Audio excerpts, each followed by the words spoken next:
Harnojoyo, Wali Kota Palembang beserta jajaran pemerintah Kota Palembang yang bekerjasama dengan Kementerian Kelautan dan Perikanan Republik Indonesia menebarkan benih ikan di aliran Sungai Musi. Dalam kegiatan ini, Harnojoyo, Wali Kota Palembang bersama dengan Slamet Sobjatto, Direktur Jenderal Perikanan Budidaya Kementerian Kelautan dan Perikanan RI, secara langsung melakukan pelepasan bibit ikan di Sungai Musi.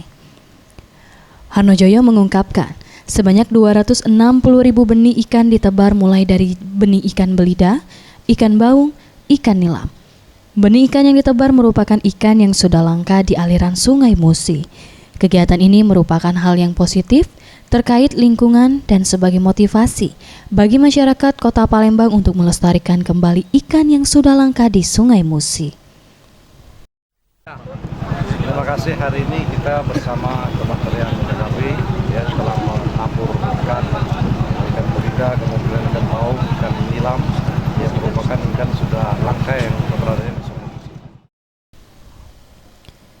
Sementara itu, Slamet Sobjatto, Dirjen PB KKP RI menyampaikan, penebaran bibit ikan yang sudah mulai punah di Sungai Musi guna kembali memaksimalkan jenis ikan asli yang ada di Sungai Musi. Diharapkan Pemkot Palembang dapat membuat perda tentang pengendalian atau pemeliharaan terhadap ikan yang ada di sungai agar eksploitasi dapat dikendalikan.